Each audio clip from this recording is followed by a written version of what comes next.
ಎಲ್ರಿಗೂ ನಮಸ್ಕಾರ. ಈ ಒಂದು ಸೆಷನಲ್ಲಿ ಕಾನ್ಸೆಪ್ಟ್ಸ್ ಆಫ್ ಮೆಕ್ಯಾನಿಕಲ್ ಇಂಜಿನಿಯರಿಂಗ್ 1 ಸಬ್ಜೆಕ್ಟಲ್ಲಿ ವೀಕ್ 1 ಕಂಟೆಂಟಲ್ಲಿ ಡಿರೈವ್ಡ್ ಯೂನಿಟ್ಸ್ ಆ್ಯಂಡ್ ಕನ್ವರ್ಷನ್ಸ್ ಅನ್ನೋ ಒಂದು ಟಾಪಿಕ್ ಬಗ್ಗೆ ತಿಳ್ಕೊಳ್ತಾ ಬರ್ತೀರಿ. ಸೊ ಇನ್ ಪ್ರೀವಿಯಸ್ 2 ಸೆಷನಲ್ಲಿ ಮೆಕ್ಯಾನಿಕಲ್ ಇಂಜಿನಿಯರಿಂಗ್ದು ಸ್ಕೋಪ್ ಮತ್ತು ಅದರದ್ದು ಕೆರಿಯರ್ ಆಪರ್ಚುನಿಟೀಸ್ ಬಗ್ಗೆ ತಿಳ್ಕೊಂಡಿದ್ದೀರಿ. ಮತ್ತು ಅದೇ ಥರ ಫಂಡಮೆಂಟಲ್ ಯೂನಿಟ್ಸ್ ಅಂದರೆ ಏನು, ಅದ್ರ ಕನ್ವರ್ಷನ್ಸ್ ಯಾವ ಥರ ಮಾಡೋದು ಅನ್ನೋದ್ರ ಬಗ್ಗೆಯೂ ಕೂಡ ತಿಳ್ಕೊಂಡಿದ್ದೀರಿ. ಸೊ ಇವಾಗ ಡಿರೈವ್ಡ್ ಯೂನಿಟ್ಸ್ ಅದ್ರದ್ದು ಡೆಫಿನಿಷನ್ಸು, ಯೂನಿಟ್ಸ್ ಮತ್ತು ಫಾರ್ಮುಲಾ ಮತ್ತು ಕನ್ವರ್ಷನ್ಸ್ ಹೆಂಗೆ ಮಾಡೋದು ಅಂತ ತಿಳ್ಕೊಳ್ತಾ ಬರೋಣ. So derived units as the name indicates. ನೋಡಿ, ಡಿರೈವ್ಡ್ ಯೂನಿಟ್ಸ್ ಅಂತ ಹೇಳಿದ್ರೆ ನಮ್ಮ ಹತ್ರ ಆಲ್ರೆಡಿ ಫಂಡಮೆಂಟಲ್ ಯೂನಿಟ್ಸ್ ಇದೆ.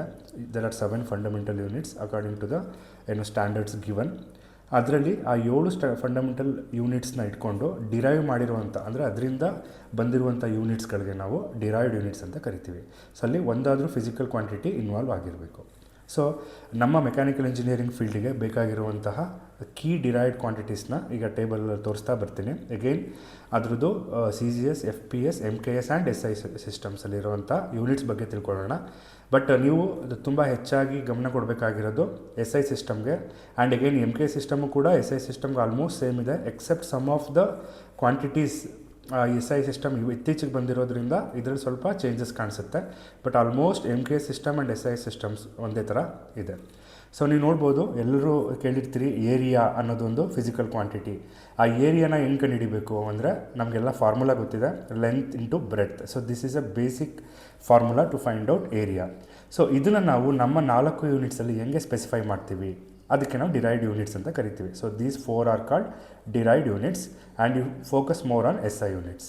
So length into breadth, again length ಕೂಡ ನಮಗೆ ಮೀಟ್ರಿಂದ ಅಥವಾ ಸೆಂಟಿಮೀಟ್ರಿಂದನೇ ಅಳೆಯೋದು. ಬ್ರೆಡ್ತು ಕೂಡ ಇಟ್ಸ್ ಎ ಲೈಕ್ ಅಳೆಯುವಂಥ, ಲೆಂತ್ನ ಅಳೆಯುವಂತಹ ಒಂದು ಫಿಸಿಕಲ್ ಕ್ವಾಂಟಿಟಿ. ಸೊ ಇಲ್ಲಿ ನೀವು CGS ಆಗಿರೋದ್ರಿಂದ ನಮಗೆಲ್ಲ ಗೊತ್ತಿದೆ, C ಅಂದರೆ ಸೆಂಟಿಮೀಟರ್ ಅಂತ. ಸೊ ಲೆಂತ್ಗೂ ಕೂಡ ಸೆಂಟಿಮೀಟರು, ಅದೇ ಥರ ಬ್ರೆಡ್ತು ಕೂಡ ಸೆಂಟಿಮೀಟರ್ ಅಳೆಯೋದ್ರಿಂದ centimetre into centimetre is centimetre square. So length centimetre, breadth centimetre, length into breadth, centimetre into centimetre is centimetre square. Similarly FPS ಸಿಸ್ಟಮಲ್ಲಿ F ಅಂದರೆ ಫೂಟ್, ನಮಗೆಲ್ಲ ಗೊತ್ತೇ ಇದೆ, ಅಡಿ ಅಂತ ಕರಿತೀವಿ ಕನ್ನಡದಲ್ಲಿ. ಅಗೇನ್ ಇಲ್ಲೂ ಕೂಡ ಲೆಂತು ಕೂಡ ಫೂಟಲ್ಲಿರುತ್ತೆ, ಬ್ರೆಡ್ತು ಕೂಡ ಫೂಟಲ್ಲಿರುತ್ತೆ. Foot into foot is foot square. ಅದಕ್ಕೆ ನಾವಿಲ್ಲಿ FT ಸ್ಕ್ವೇರ್ ಅಂತ ಮೆನ್ಷನ್ ಮಾಡಿದ್ದೀರಿ. ನೆಕ್ಸ್ಟು MK ಸಿಸ್ಟಮಲ್ಲಿ ಅಗೇನ್ ಮೀಟರ್ ಇರೋದ್ರಿಂದ ಲೆಂತು ಕೂಡ ಮೀಟ್ರಲ್ಲಿ ಸ್ಪೆಸಿಫೈ ಮಾಡ್ತೀವಿ, ಬ್ರೆಡ್ತು ಕೂಡ ಮೀಟ್ರಲ್ಲಿ ಸ್ಪೆಸಿಫೈ ಮಾಡ್ತೀವಿ. ಲೆಂತ್ ಇಂಟು ಬ್ರೆಡ್ತ್ ಅಂದರೆ ಮೀಟರ್ ಇಂಟು ಮೀಟರ್, ಅದಕ್ಕೆ ನಾವಿಲ್ಲಿ ಮೀಟರ್ ಸ್ಕ್ವೇರ್ ಅಂತ ಬರ್ತಿದ್ದೀವಿ. So SI units as it is metre ಸ್ಕ್ವೇರೇ ಇರುತ್ತೆ, ಅದರಲ್ಲಿ ಚೇಂಜಸ್ ಇಲ್ಲ. ಸಿಮಿಲರ್ಲಿ ವಾಲ್ಯೂಮು, ಸೊ ಏರಿಯಾ ಆಯಿತು. ವಾಲ್ಯೂಮಿಗೆ ಬಂದರೆ, ವಾಲ್ಯೂಮ್ ಅಂದರೆ 3 ಡೈಮೆನ್ಷನಲ್ ಡೈಮೆನ್ಷನ್ಸ್ನ ಚೆಕ್ ಮಾಡೋದು. ಅಲ್ಲಿ ಲೆಂತ್ ಇರುತ್ತೆ, ಬ್ರೆಡ್ತ್ ಇರುತ್ತೆ, ಹೈಟ್ ಇರುತ್ತೆ. Imagine you are measuring the volume of a block, 3 dimensional block which is having length, breadth and height. Again ಈ 3 ಕೂಡ ಲೆಂತ್ ಪ್ಯಾರಾಮೀಟರ್ಸ್ ಆಗಿರೋದ್ರಿಂದ centimetre into centimetre into centimetre in CGS system, FPSL ಸಿಸ್ಟಮಲ್ಲಿ feet into feet into feet, again MK ಸಿಸ್ಟಮಲ್ಲಿ metre into metre into metre. ಅದಕ್ಕೆ ನಾವಿಲ್ಲಿ cube ಬರ್ದಿದ್ದೀವಿ. ಸೊ ಯಾಕೆ ಕ್ಯೂಬ್ ಬರ್ದಿದ್ದೀವಿ ಅಂದರೆ there are 3 parameters which we need to find out for volume quantity. Again SI unit ಕೂಡ ಮೀಟರ್ ಕ್ಯೂಬೇ ಇರುತ್ತೆ. ಸೊ ಡೆನ್ಸಿಟಿ ಅಂದರೆ ಸಾಂದ್ರತೆ ಅಂತ ಕರಿತೀವಿ ಕನ್ನಡದಲ್ಲಿ. Density is defined as the ratio of mass by volume. ನೋಡಿ, ಮಾಸ್ ಅಂದರೆ ಗೊತ್ತಿದೆ ನಮಗೆ, ವಾಲ್ಯೂಮ್ ಅಂದರೆ ಇವಾಗ ತಾನೇ ತಿಳ್ಕೊಂಡಿದ್ದೀರಿ. ಮಾಸನ್ನು ನಾವು CGS ಸಿಸ್ಟಮಲ್ಲಿ ಇಲ್ಲಿ ನೋಡ್ಬೋದು, ಇಲ್ಲಿ G ಅನ್ನೋದು ಮಾಸ್ ರಿಲೇಟೆಡ್ ಆಗಿರುತ್ತೆ, ಗ್ರಾಮ್. ವಾಲ್ಯೂಮ್ನ CGS ಸಿಸ್ಟಮಲ್ಲಿ centimetre cube. Gram per centimetre cube is a SI unit of in CGS system for density. Again FPS system pound by feet cube. Again P ಅಂದರೆ pound, ಅದಕ್ಕೆ ನಾವು LB ಇಂದ mention ಮಾಡ್ತೀವಿ. Again ಅದರದ್ದು ವಾಲ್ಯೂಮ್ನ feet ಕ್ಯೂಬಿಂದ ಅಳಿತೀವಿ, ಹಾಗಾಗಿ pound per feet cube ಅಂತ ಕರಿತೀವಿ. MK ಸಿಸ್ಟಮಲ್ಲಿ KG ಇರೋದ್ರಿಂದ KG ಪರ್, ಅಗೈನ್ ವಾಲ್ಯೂಮ್ ಅಂದರೆ M³ ಇರೋದು, ಮೀಟರ್ ಕ್ಯೂಬ್ ಇರೋದ್ರಿಂದ KG per metre cube. So both MKS and SI units are same in this case. Similarly velocity ಕೂಡ ಹೆಂಗೆ ಡಿರೈವ್ ಮಾಡಿದ್ದಾರೆ ಅಂತ ಹೇಳಿದ್ರೆ it's a ratio of distance by time. ನಮಗೆಲ್ಲ ಗೊತ್ತಿದೆ, ಡಿಸ್ಟೆನ್ಸ್ನ ಲೆಂತ್ದು ಒಂದು ಪ್ಯಾರಾಮೀಟರ್ ಅಂತ ಕರಿತೀವಿ. ಲೆಂತ್ ಪ್ಯಾರಾಮೀಟರ್ ಆಗಿರೋದ್ರಿಂದ ನ್ಯೂಮರೇಟ್ರಲ್ಲಿ ಸೆಂಟಿಮೀಟರ್ ಇದೆ, ಫೀಟ್ ಇದೆ, ಅಗೈನ್ ಇಲ್ಲಿ ಮೀಟರ್ ಇದೆ. Time always for all the units we specify by second only. ಹಾಗಾಗಿ ಎಲ್ಲದರಲ್ಲೂ ಕೂಡ ಡಿವೈಡೆಡ್ ಬೈ ಸೆಕೆಂಡೇ ಇದೆ. So metre per second is the SI unit of velocity. Acceleration ಅಂದರೆ velocity by time, centimetre per second square. Already centimetre per second ಇದೆ ವೆಲಾಸಿಟಿಗೆ, divided again second ಸ್ಕ್ವೇರಿಂದ denominator multiply ಆಗೋದ್ರಿಂದ ಸೆಕೆಂಡ್ ಸ್ಕ್ವೇರ್ ಆಯಿತು. ಹಾಗೆ ಇಲ್ಲಿ ಫೀಟ್ ಪರ್ ಸೆಕೆಂಡ್ ಸ್ಕ್ವೇರ್ FPSಲ್ಲಿ, metre per second square MKSಲ್ಲಿ, ಅಗೈನ್ SI ಸಿಸ್ಟಮಲ್ಲೂ ಕೂಡ ಮೀಟರ್ ಪರ್ ಸೆಕೆಂಡ್ ಸ್ಕ್ವೇರೇ ಬರುತ್ತೆ. ಸೊ ಕಂಟಿನ್ಯೂ ಮಾಡ್ತಾ ಬಂದರೆ ನಮ್ಮ ಮೆಕ್ಯಾನಿಕಲ್ ಇಂಜಿನಿಯರಿಂಗ್ ನಾವು ಪ್ರತಿದಿನ ಯೂಸ್ ಮಾಡುವಂತಹ ಕ್ವಾಂಟಿಟೀಸ್ಗಳು ಇವಾಗೇನು ಲಿಸ್ಟ್ ಆಗಿದೆಯಲ್ಲ ಈ ಒಂದು ಸ್ಲೈಡಲ್ಲಿ, ಅದು ಫೋರ್ಸ್ನ ನಾವು it's a product of mass and acceleration ಅಂತ ಕರಿತೀವಿ. ಸೊ ನೋಡಿ, ಇಲ್ಲಿ ನೋಡ್ಬೋದು ನೀವು, ಇಲ್ಲಿ ಮಾಸ್ ಯೂಶ್ವಲಿ ಏನಿರುತ್ತೆ, ನಾವು ಎಸ್ ಐ ಸಿಸ್ಟಮಲ್ಲಿ ಬರಿತೀನಿ, ಇಲ್ಲಿ kg ಇರುತ್ತೆ. ಆಕ್ಸಿಲರೇಷನು ಈಗ ತಾನೇ ನೋಡಿದ್ವಿ m/s² ಇರುತ್ತೆ. ಸೊ ಈ ಥರ ಬರೀಬೇಕಿತ್ತು ಯೂನಿಟ್ಸ್ನ. ಅದ್ರ ಬದಲು ಏನು ಮಾಡಿದ್ದಾರೆ, ಅವರು ಯಾರ್ಯಾರು ಅದನ್ನು ಕಂಡುಹಿಡಿದ್ರು ಅವರು ಅವ್ರವ್ರದ್ದು ನೇಮ್ಗಳು ಕೊಟ್ಕೊಳ್ತಾ ಬಂದಿದ್ದಾರೆ. ಸೊ ಫೋರ್ಸ್ಗೆ CGS ಸಿಸ್ಟಮಲ್ಲಿ ನಾವು ಡೈನ್ ಅಂತ ಕರಿತೀವಿ, ಅದರಿಂದ ಯೂನಿಟ್ಸಿಂದ ಸ್ಪೆಸಿಫೈ ಮಾಡ್ತೀವಿ. FPS ಸಿಸ್ಟಮಲ್ಲಿ ಪೌಂಡಾಲ್ ಅಂತ ಸ್ಪೆಸಿಫೈ ಮಾಡ್ತೀವಿ. MK ಸಿಸ್ಟಮಲ್ಲಿ ನ್ಯೂಟನ್ ಅಂತ ಸ್ಪೆಸಿಫೈ ಮಾಡ್ತೀವಿ. ಆ್ಯಂಡ್ SI ಸಿಸ್ಟಮಲ್ಲೂ ಕೂಡ ನ್ಯೂಟನಿಂದ ಸ್ಪೆಸಿಫೈ ಮಾಡ್ತೀವಿ. ಸೊ 1 ನ್ಯೂಟನ್ ಅಂದರೆ ಏನು ಅನ್ನೋದೆಲ್ಲ ನಿಮಗೆ ಕನ್ವರ್ಷನ್ಸಲ್ಲಿ ತೋರಿಸ್ಕೊಳ್ತಾ ಬರ್ತೀನಿ. ಈಗ ಸದ್ಯಕ್ಕೆ ಫೋರ್ಸನ್ನು ನಾವು SI ಸಿಸ್ಟಮಲ್ಲಿ ನ್ಯೂಟನಿಂದ ಸ್ಪೆಸಿಫೈ ಮಾಡ್ತೀವಿ. ಅಗೇನ್ ಈ CGS ಮತ್ತು FPS ಅಲ್ಲಿ ಹೆಂಗೆ ಸ್ಪೆಸಿಫೈ ಮಾಡ್ತೀವಿ ಅಂತ ತಿಳ್ಕೊಳ್ಳಿ. ಅದೇ ಥರ ಪ್ರೆಷರ್ ಅನ್ನೋದು ಒಂದು ಇಂಪಾರ್ಟೆಂಟ್ ಕ್ವಾಂಟಿಟಿ. ನಮ್ಮ ಮೆಕ್ಯಾನಿಕಲ್ ಇಂಜಿನಿಯರಿಂಗ್ ಆಗಿರ್ಬೋದು ಅಥವಾ ಬೇಸಿಕ್ ಇಂಜಿನಿಯರಿಂಗ್ ಸೈನ್ಸ್ ಯಾವುದೇ ತೊಗೊಂಡ್ರೂ ಕೂಡ ಫೋರ್ಸ್ ಆ್ಯಂಡ್ ಪ್ರೆಷರ್ ಪ್ರತಿನಿತ್ಯ ನಾವು ಅದನ್ನು ನೋಡ್ತಾನೆ ಇರ್ತೀವಿ, ಆ ವರ್ಡ್ಸ್ ಕೇಳ್ತಾನೆ ಇರ್ತೀವಿ. ಏನಂಗಂದರೆ, so it's a ratio of force by area. Force already ನಮ್ಗೆ ಗೊತ್ತಿದೆ, ಇಲ್ಲಿ ಡೈನ್ ಅಂತ. ಏರಿಯಾ CGS ಸಿಸ್ಟಮಲ್ಲಿ cm²ಇಂದ ಅಳಿತೀವಿ. ಸಿಮಿಲರ್ಲಿ FPS ಸಿಸ್ಟಮಲ್ಲಿ ಫೋರ್ಸನ್ನು ಪೌಂಡಿಂದ ನಾವು ಸ್ಪೆಸಿಫೈ ಮಾಡಿದ್ರೆ ಏರಿಯಾನ ಇಂಚ್² ಸ್ಪೆಸಿಫೈ ಮಾಡ್ತೀವಿ. ನೋಡಿ, ಇದು ಪೌಂಡ್/ಇಂಚ್²ಗೆ ನಾವು ಒಂದು ಸ್ಪೆಸಿಫಿಕ್ ನೇಮ್ ಕೊಡ್ತಾ ಬರ್ತೀವಿ. ಇಲ್ಲಿ PSI ಅಂದರೆ ಪೌಂಡ್/ಸ್ಕ್ವೇರ್ ಇಂಚ್ ಅಥವಾ ಪೌಂಡ್ಸ್/ಇಂಚ್² ಅಂತಲೂ ಕೂಡ ಕರಿತೀವಿ. ಸೊ ಸಿಮಿಲರ್ಲಿ MK ಸಿಸ್ಟಮಲ್ಲಿ ನಾವು Newton/m². ಯಾಕೆ ನ್ಯೂಟನ್ ಬಂತಿಲ್ಲಿ? ಫೋರ್ಸ್ಗೆ ನಾವು MK ಸಿಸ್ಟಮಲ್ಲಿ ನ್ಯೂಟನ್ ಅಂತ ಇಡ್ತೀವಿ, ಏರಿಯಾಗೆ m²ಇಂದ ಅಳಿತೀವಿ.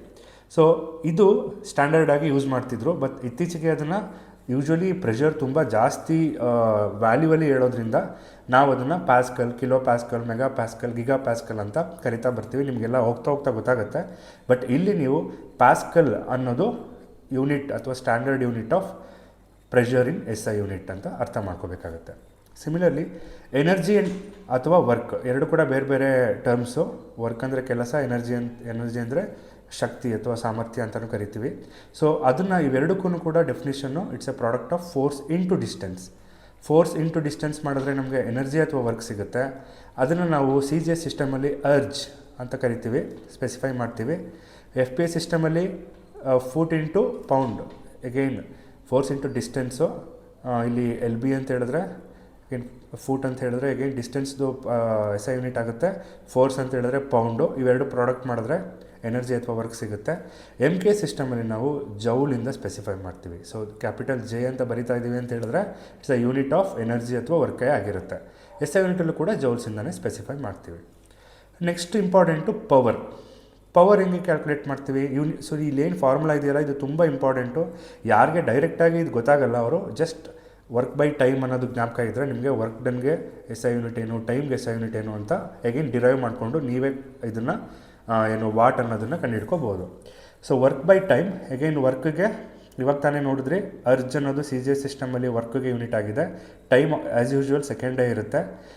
ಅದೇ ಥರ FPS ಸಿಸ್ಟಮಲ್ಲಿ ಫೂಟ್ ಇಂಟು ಪೌಂಡ್ ಅನ್ನೋದು ಎನರ್ಜಿದು ಅಥವಾ ವರ್ಕ್ದು SI unit divided by second ಅನ್ನೋದು ಅಗೇನ್ ಡಿನಾಮಿನೇಟ್ರಲ್ಲಿ ಟೈಮ್ ಇರೋದ್ರಿಂದ ಸೆಕೆಂಡ್ ಕೊಟ್ಟಿದ್ರಿ.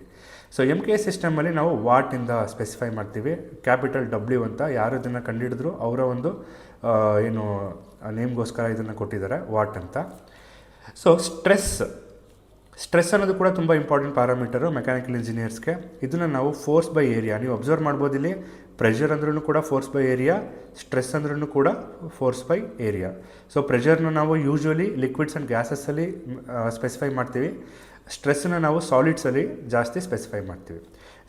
ಸೇಮ್ SI ಯೂನಿಟ್ ಇದೆ, ನೀವು ಅಬ್ಸರ್ವ್ ಮಾಡ್ಬೋದು, ಇಲ್ಲಿ ಡೈನ್/cm², ಪೌಂಡ್/ಇಂಚ್², Newton/m², and again pascal. So ಇಷ್ಟು ಡಿರೈವ್ಡ್ ಯೂನಿಟ್ಸು ಎಲ್ರಿಗೂ ಗೊತ್ತಾಗಿರಲೇಬೇಕಾದಂತಹ ಕೆಲವೊಂದು ಯೂನಿಟ್ಸ್ಗಳಾಗಿದ್ದಾವೆ. ಸೊ ಈಗ ಕೆಲವೊಂದು ಕನ್ವರ್ಷನ್ಸ್ ನೋಡೋಣ. ಅದಕ್ಕಿಂತ ಮುಂಚೆ ಪ್ರಿಫಿಕ್ಸಸ್ ಅಂತ ಬರುತ್ತೆ, ಅಂದರೆ ಮೆಗಾ, ಗಿಗಾ ಅಂತೆಲ್ಲ ವರ್ಡ್ ಹೇಳ್ತಾ ಬರ್ತೀವಿ, ಕಿಲೋ ಪ್ಯಾಸ್ಕಲ್ ಅಂತ ಹೇಳ್ತೀವಿ. ಸೊ ಅದ್ರ ಬಗ್ಗೆ ತಿಳ್ಕೊಳ್ಳೋಣ. ಸೊ SI ಪ್ರಿಫಿಕ್ಸಸ್ಸಲ್ಲಿ ವಿ ಸ್ಟಾರ್ಟ್ ವಿತ್ ಗಿಗಾ ಅಂದರೆ ಏನಪ್ಪ ಅಂದರೆ ಅದನ್ನು ನಾವು Gಯಿಂದ ಸ್ಪೆಸಿಫೈ ಮಾಡ್ತೀವಿ. ಅದರದ್ದು ಮಲ್ಟಿಪ್ಲೈಯರು 10⁹9. ಫಾರ್ ಎಕ್ಸಾಂಪಲ್ ಇಲ್ಲಿ ಪ್ಯಾಸ್ಕಲ್ ಅಂತ ಇದೆ. ಸೊ ಗಿಗಾ ಪ್ಯಾಸ್ಕಲ್ ಅಂತ ಬರುತ್ತೆ ಕೆಲವೊಂದು ಸಲ ನಿಮಗೆ ಪ್ರಾಬ್ಲಮ್ ಮಾಡಬೇಕಾದ್ರೆ. ಗಿಗಾ ಅಂತ ಹೇಳಿದ್ರೆ ನೀವು 10⁹ ನೀವು ಅದನ್ನು ಸ್ಪೆಸಿಫೈ ಮಾಡಬೇಕು, ಈ ಥರ ಬರೀಬೇಕಾಗುತ್ತೆ. ಜಿ ಅಂತ ಹೇಳಿದ್ರೆ ಗಿಗಾ ಅಂತ, ಗಿಗಾ ಅಂದರೆ 10⁹ ಅಂತ. ಅದೇ ಥರ ಮೆಗಾ ಅಂತ ಕರಿತೀವಿ, ಕ್ಯಾಪಿಟಲ್ ಎಮ್. ಮೆಗಾ ಅಂತ ಹೇಳಿದ್ರೆ ನಾವು 10⁶ ಸ್ಪೆಸಿಫೈ ಮಾಡಬೇಕು. ಕಿಲೋ ಅಂತ ಹೇಳಿದ್ರೆ ಇದೆಲ್ಲ ನಿಮ್ಗೆ ಗೊತ್ತಿದೆ, ಕಿಲೋಗ್ರಾಮ್ಸ್. ಸೊ ಗ್ರಾಮ್ಸ್ ಪಕ್ಕ ಕೆ ಹಾಕಿದ್ರೆ ಕಿಲೋಗ್ರಾಮ್ಸ್ ಆಗುತ್ತೆ, ಅಥವಾ ಕೆ ಜಿ ಅಂತ ಕರಿತೀವಿ ಸಿಂಪಲ್ಲಾಗಿ. ಸೊ ಕಿಲೋ ಅಂತ ಹೇಳಿದ್ರೆ 10⁻³ ಅಥವಾ 1000 ಅಂತಲೂ ಕರಿತೀವಿ ಇದನ್ನು. ಸೊ ಸೆಂಟಿ ಅಂತ ಕರಿತೀವಿ, ಸೆಂಟಿಗೆ ಸ್ಮಾಲ್ ಸಿ, ಅದನ್ನು ನಾವು 10⁻⁻² ಸ್ಪೆಸಿಫೈ ಮಾಡ್ತೀವಿ. ಮಿಲಿ ಅಂತ ಪ್ರಿಫಿಕ್ಸ್ ಕೊಟ್ಟರೆ ಅದನ್ನು small M, and don't confuse with metre here. So ಇದನ್ನು ನೀವು ಯೂನಿಟ್ ಬರೀಬೇಕಾದ್ರೆ ನೋಡಿಕೊಂಡು ಕರೆಕ್ಟಾಗಿ ಬರೀಬೇಕು. 10⁻³ ಅದನ್ನು ಸಫಿಕ್ಸ್ ಅಥವಾ ಪ್ರಿಫಿಕ್ಸ್ನ ಹಾಕ್ತೀವಿ. ಮೈಕ್ರೋ, ಸೊ ಇದಕ್ಕೊಂದು ಸಿಂಬಲ್ ಇದೆ, ದಿಸ್ ಈಸ್ ಕಾಲ್ಡ್ ಮ್ಯೂ ಅಂತ. ಮ್ಯೂ ಅಂತ ಹೇಳಿದ್ರೆ 10⁻⁻6 ಅಂತ. ಅಗೈನ್ ನ್ಯಾನೋ ಅಂತ ಕರಿತೀವಿ, ನ್ಯಾನೋ ಅಂದರೆ ಸ್ಮಾಲ್ ಎನ್, ಅದಕ್ಕೆ ನಾವು 10⁻⁹ ಸ್ಪೆಸಿಫೈ ಮಾಡ್ತೀವಿ. ಸೊ ಇಷ್ಟು SI ಪ್ರಿಫಿಕ್ಸಸ್ಸು ನಿಮಗೆ ನಾವು ಮಧ್ಯೆ ಪ್ರಾಬ್ಲಮ್ ಸಾಲ್ವ್ ಮಾಡಿಸ್ಬೇಕಾದ್ರೆ, ಅಥವಾ ಎಲ್ಲಾದರೂ ನೀವು ಪ್ರಾಬ್ಲಮ್ನ ಸಾಲ್ವ್ ಮಾಡಬೇಕಾದ್ರೆ ಟೆಕ್ಸ್ಟ್ ಬುಕ್ಕಿಂದ ಅಥವಾ ಹೊರಗಡೆಯಿಂದ ಯಾವುದಾದ್ರೂ ಟೆಕ್ಸ್ಟ್ ಬುಕ್ಕಿಂದ ನೋಡಿದಾಗ ಗೊತ್ತಾಗಿಲ್ಲ ಅಂದರೆ ಈ ಪ್ರಿಫಿಕ್ಸಸ್ನ ನೀವು ಬೇಸಿಕ್ಸ್ ತಿಳ್ಕೊಂಡಿದ್ರೆ ನಿಮ್ಗೆ ಈಸಿಯಾಗಿ ಅರ್ಥ ಆಗುತ್ತೆ. ಸೊ ನೆಕ್ಸ್ಟು ಕೆಲವೊಂದು ಇಂಪಾರ್ಟೆಂಟ್ ಕನ್ವರ್ಷನ್ಸ್ ಇದ್ದಾವೆ. ಯಾಕೆಂದರೆ ಕೆಲವೊಂದು ಸಲ ನೀವು ಡೈನಿಂದ ನ್ಯೂಟನ್ ಕನ್ವರ್ಟ್ ಮಾಡಬೇಕಾಗುತ್ತೆ, ಅಥವಾ ನ್ಯೂಟನ್ನಿಂದ ಡೈನ್ ಅಂದರೆ CGS ಇಂದ MKS, ಅಥವಾ MKS ಇಂದ CGS ಕನ್ವರ್ಟ್ ಮಾಡಬೇಕಾದ್ರೆ ಕೆಲವೊಂದು ಕನ್ವರ್ಷನ್ಸು ತಲೆಯಲ್ಲಿರಬೇಕಾಗತ್ತೆ. ಆ ಇಂಪಾರ್ಟೆಂಟ್ ಕನ್ವರ್ಷನ್ಸ್ ಬಗ್ಗೆ ಇಲ್ಲಿ ಕೊಟ್ಟಿದ್ದೀವಿ. ಸೊ 1 ಡೈನ್ ಅಂದರೆ 10⁻⁹ ನ್ಯೂಟನ್. 1 ಅರ್ಜ್ ಅಂದರೆ urge is SI unit of work, urge is SI unit of work ಅಥವಾ ಎನರ್ಜಿ ಅಗೈನ್. ಸೊ ಅದು ನಾವು ಇದು ಯಾವುದ್ರ ಸಿಸ್ಟಮಲ್ಲಿದೆ, CGS ಸಿಸ್ಟಮಲ್ಲಿದೆ. ಡೈನ್ ಕೂಡ CGS ಸಿಸ್ಟಮಲ್ಲಿದೆ. ಜೌಲು ಕನ್ವರ್ಟ್ ಮಾಡಬೇಕಾದ್ರೆ 10⁻⁷ ನೀವು ಮಲ್ಟಿಪ್ಲೈ ಮಾಡಿದ್ರೆ ಅದು ಜೌಲು ಕನ್ವರ್ಟ್ ಆಗುತ್ತೆ. ಅದೇ ಥರ ಫೂಟ್ ಇಂಟು ಡಿಸ್ಟೆನ್ಸ್, ಅಗೇನ್ ಇದು ಕೂಡ ವರ್ಕು ಅಥವಾ ಎನರ್ಜಿದು ಯೂನಿಟ್ಟು. ಅದನ್ನು ಜೌಲು ಕನ್ವರ್ಟ್ ಮಾಡಬೇಕಾದ್ರೆ ಈ ಫ್ಯಾಕ್ಟರ್ ಮಲ್ಟಿಪ್ಲೈ ಮಾಡಿದ್ರೆ ನಿಮಗೆ ಜೌಲು ಕನ್ವರ್ಟ್ ಆಗುತ್ತೆ. ಸೊ 1 ಪೌಂಡಲ್ಲಿ ನೀವು ನ್ಯೂಟನ್ ಕನ್ವರ್ಟ್ ಮಾಡಬೇಕಾದ್ರೆ ಈ ಒಂದು ಫ್ಯಾಕ್ಟರ್ನ ಹಾಕೋಬೇಕಾಗುತ್ತೆ. 1 ಗ್ರಾಮ್ ಪರ್ ಸೆಂಟಿಮೀಟ್ರ್ ಕ್ಯೂಬ್ನ kg/m³ ಕನ್ವರ್ಟ್ ಮಾಡಬೇಕು ಅಂದರೆ 1000 ಮಲ್ಟಿಪ್ಲೈ ಮಾಡಬೇಕಾಗುತ್ತೆ. ಸೊ ಲೀಟರ್ನ ಮೀಟ್ರ್ ಕ್ಯೂಬ್ ಕನ್ವರ್ಟ್ ಮಾಡೋದಕ್ಕೆ 0.001 ಮಲ್ಟಿಪ್ಲೈ ಮಾಡಬೇಕಾಗುತ್ತೆ. ಸೆಂಟಿಮೀಟರ್/ಸೆಕೆಂಡಿಂದ ಮೀಟ್ರ್/ಸೆಕೆಂಡ್ ಕನ್ವರ್ಟ್ ಮಾಡಬೇಕಾದ್ರೆ 0.01 ಮಲ್ಟಿಪ್ಲೈ ಮಾಡಬೇಕಾಗುತ್ತೆ. ಸೊ ಫೀಟ್/ಸೆಕೆಂಡಿಂದ ಮೀಟ್ರ್/ಸೆಕೆಂಡ್ ಕನ್ವರ್ಟ್ ಮಾಡಬೇಕಾದ್ರೆ, ಸೊ ಇದೆಲ್ಲ ತುಂಬ ಬೇಸಿಕ್ಸಿಂದ ಡಿರೈವ್ ಮಾಡಿರೋವಂಥ numbers. No need to mug up all this, but ನಿಮಗೆ ಕನ್ವರ್ಷನ್ ಮಾಡಬೇಕಾದ್ರೆ ಗೊತ್ತಾಗುತ್ತೆ. But you should know at least some values. For example gram centimetre kg/m³ ಫ್ರೀಕ್ವೆಂಟಾಗಿ ಯೂಸ್ ಮಾಡ್ತೀವಿ. ಡೈನಿಂದ ನ್ಯೂಟನ್ಗೆ, ಅರ್ಜಿಂದ ನ್ಯೂಟನ್ಗೆ ಫ್ರೀಕ್ವೆಂಟಾಗಿ ಯೂಸ್ ಮಾಡ್ತೀವಿ. ಸೆಂಟಿಮೀಟ್ರ್/ಸೆಕೆಂಡಿಂದ ಮೀಟ್ರ್/ಸೆಕೆಂಡ್ಗೆ ಯೂಸ್ ಮಾಡ್ತೀವಿ. ಸೊ PSI ಇಂದ ಪ್ಯಾಸ್ಕಲ್ಗೆ ಹೆಂಗೆ ಕನ್ವರ್ಟ್ ಮಾಡೋದು ಅನ್ನೋದನ್ನು ಕೂಡ ಫ್ರೀಕ್ವೆಂಟಾಗಿ ಯೂಸ್ ಮಾಡ್ತೀವಿ. ಸೊ ಇಷ್ಟು ಇಂಪಾರ್ಟೆಂಟ್ ಕನ್ವರ್ಷನ್ಸು ನಿಮ್ಮ ಒಂದು ನಾಲೆಡ್ಜಲ್ಲಿರಲಿ. ಅದರಲ್ಲಿ ಇಂಪಾರ್ಟೆಂಟ್ ನಾನೇನು ಈ ಕಡೆ ರೈಟ್ ಮಾರ್ಕ್ ಹಾಕಿದ್ದೀನಿ, ಇದನ್ನು ಜ್ಞಾಪಕ ಇಟ್ಕೊಳ್ಳಿ. ಕೆಲವೊಂದು ಎಕ್ಸಾಂಪಲ್ಸ್ ಇದೆ, ಇಲ್ಲಿ ನೋಡ್ಬೋದು ನೀವು. So 2 foot into LB, so this is SI unit of work ಅಥವಾ ಎನರ್ಜಿ. ಅದನ್ನು ಜೌಲ್ಸು ಕನ್ವರ್ಟ್ ಮಾಡಬೇಕು. ಯು ಕ್ಯಾನ್ ಸಿ ಇಲ್ಲಿ ಇವಾಗ ತಾನೇ ನೋಡಿದ್ರಿ 0.1325 ಮಲ್ಟಿಪ್ಲೈ ಮಾಡಬೇಕು ಅಷ್ಟೇ. ಸೊ ಬೇರೆ ಏನು ಅದರಿಂದ ಟಫ್ ಆಗಿರುವಂಥದ್ದು ಏನಿಲ್ಲ. ಕೊಟ್ಟಿರುವಂಥ ವ್ಯಾಲ್ಯೂನ 1.3558. So this is pound all. Actually ನಾನು ಹೇಳಬೇಕಾಗಿರೋದು ಫೀಟ್ ಇಂಟು ಪೌಂಡು. ಅದನ್ನು ಜೌಲ್ಸು ಕನ್ವರ್ಟ್ ಮಾಡಬೇಕು ಅಂದರೆ 1.3558 ಮಲ್ಟಿಪ್ಲೈ ಮಾಡಬೇಕು. 1.355 ಮಲ್ಟಿಪ್ಲೈ ಮಾಡಿದ್ರೆ ನಿಮಗೆ 2.7116 ಬರುತ್ತೆ. So this is the answer for this question.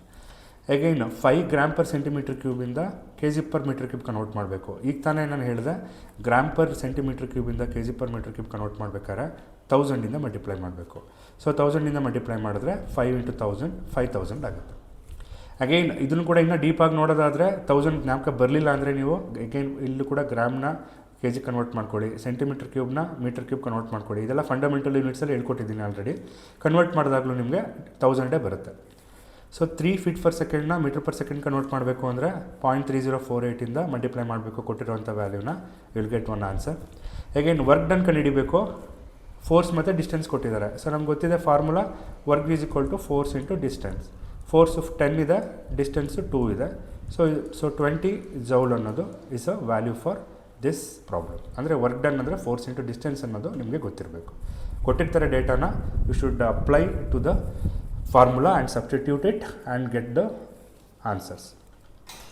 So I hope all of you understood this. Any doubts idre you can comment. Don't forget to like comment share and subscribe. Thank you so much.